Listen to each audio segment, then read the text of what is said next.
Folks, this is Megan Avalon, and we're going to talk to her about being a fitness model, a bodybuilder, and a trainer, and how all that comes together for a woman. And Megan, tell everybody about yourself. My name is Megan Avalon. Mm-hmm. I am 23 years old. I grew up in California. I recently just moved back to California about a year ago.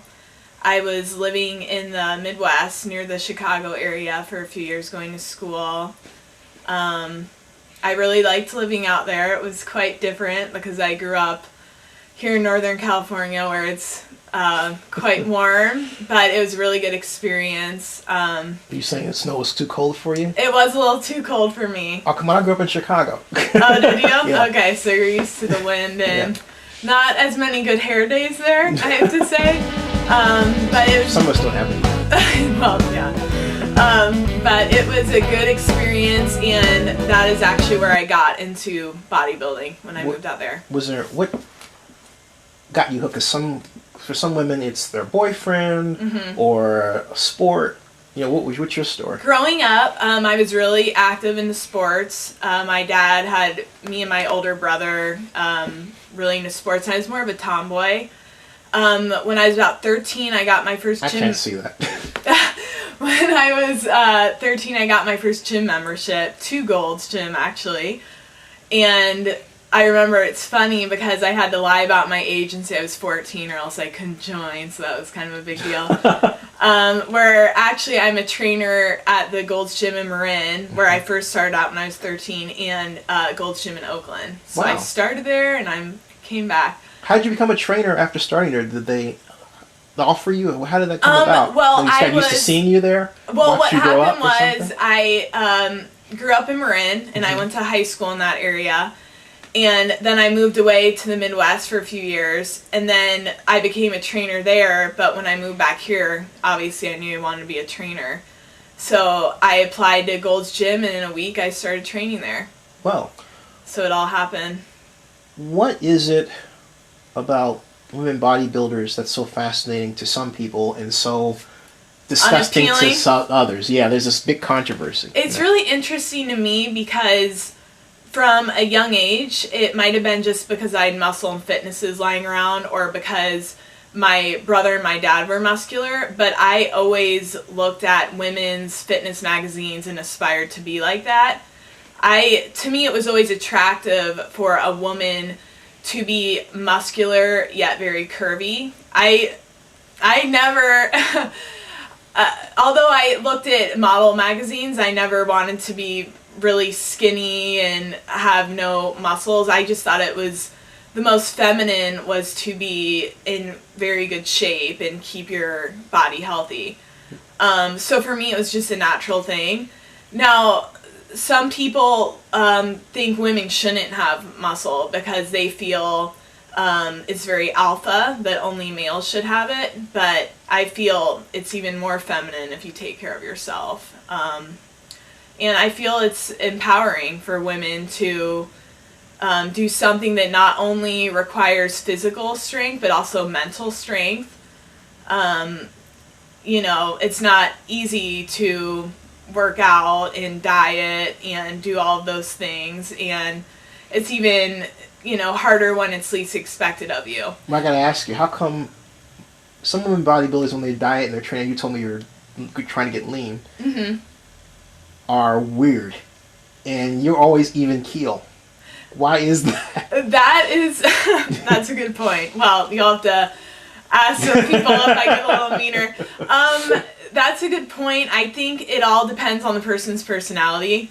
I've always been really laid back, and when I decided to start actually competing and, dieting and training, I realized if this was going to be a lifestyle that, I had to accept the fact that I can't take it out on other people, meaning that when I'm on a low-carb day, other people don't need to feel that too. So I think it just kind of went with the territory. I think some women just maybe aren't meant to live that lifestyle because they're already kind of moody. And so I just think that, you know, some people are a little, just like when people say, oh, you know, roid rage. I think maybe it's You're not natural. necessarily the drugs. I think maybe just some people are more likely to be angry or depressed and whatnot. So You're natural, right? I am all natural. Yeah. How is it that, I mean, let's talk about that for a second. Why is it that some women have gone so far with steroids when they can look like you? You know. Well, there's a few reasons. Well, first off, I should say that I've always been quite muscular, I guess you could say, especially for my age. I think it has to do with starting weightlifting at a young age, but also genetics. I have a harder time leaning out, meaning that my body wants to hold on to the muscle, but also fat. So I think some women, it is harder for them to put on muscle, so they turn to the drugs.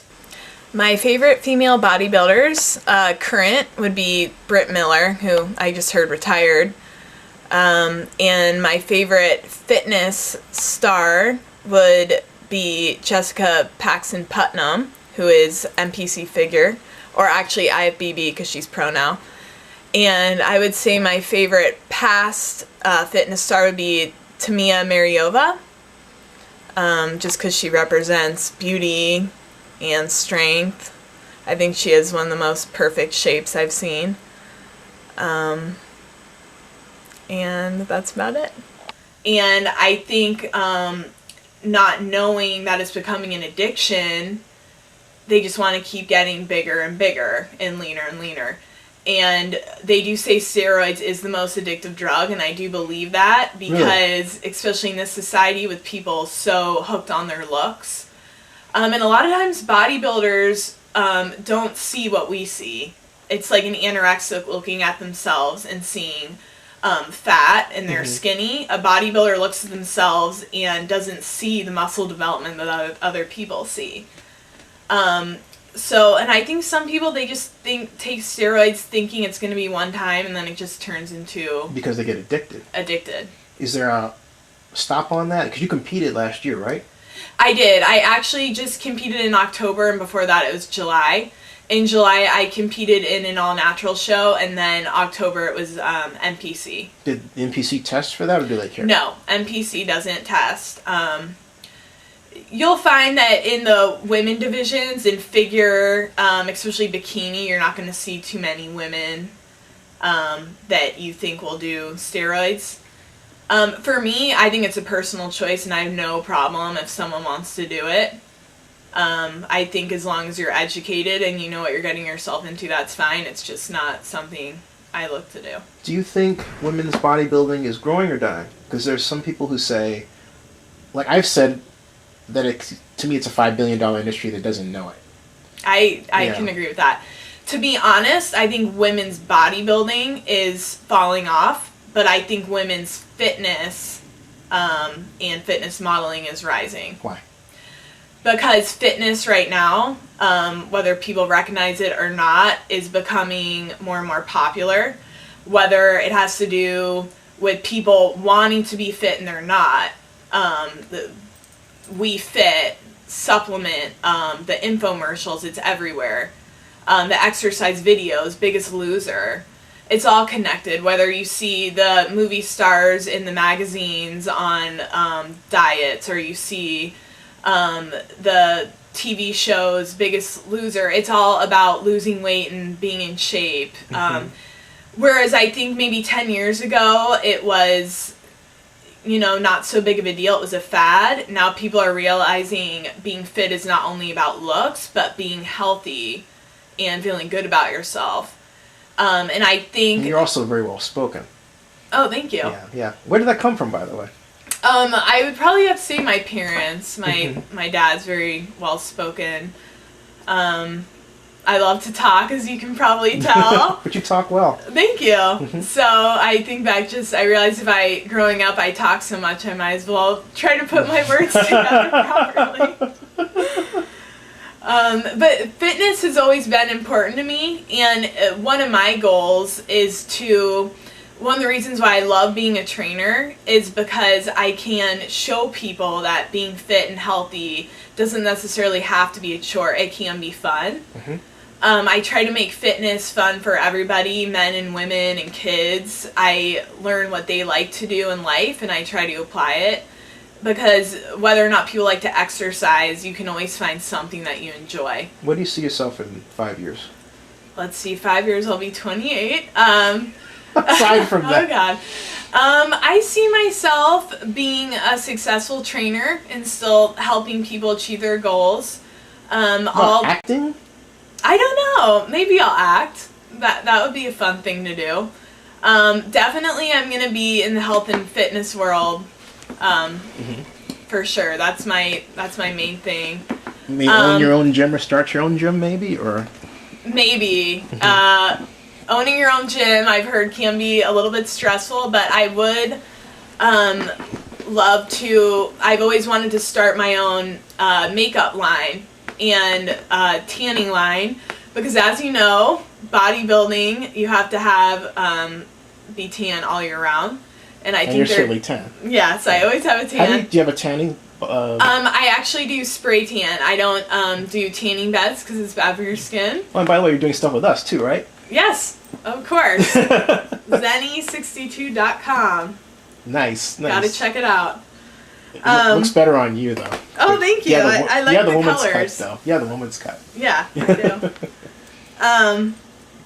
Yeah, I'd like to start my own makeup and tanning line and possibly go into supplements. But yeah, my main goal is to just keep staying fit, keep modeling, and helping other people achieve their goals.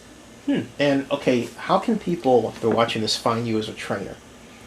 People can find me as a trainer. I'm at Gold's in Marin, and I'm also at Gold's in Oakland. You can email me at meganavalon@ymail.com. I'm always checking my emails a couple times a day. Or you can visit the gym or call. Or as a model? As a model, you can email me as well. Or you can look me up on modelmayhem.com if you want to see my portfolio and contact me for modeling jobs. So Megan Avalon, or as we're going to call her, Megan Fox, right? Yes, Megan Fox. Cool. Yeah. And one last flex. Okay. Thank you. You're welcome. Got it.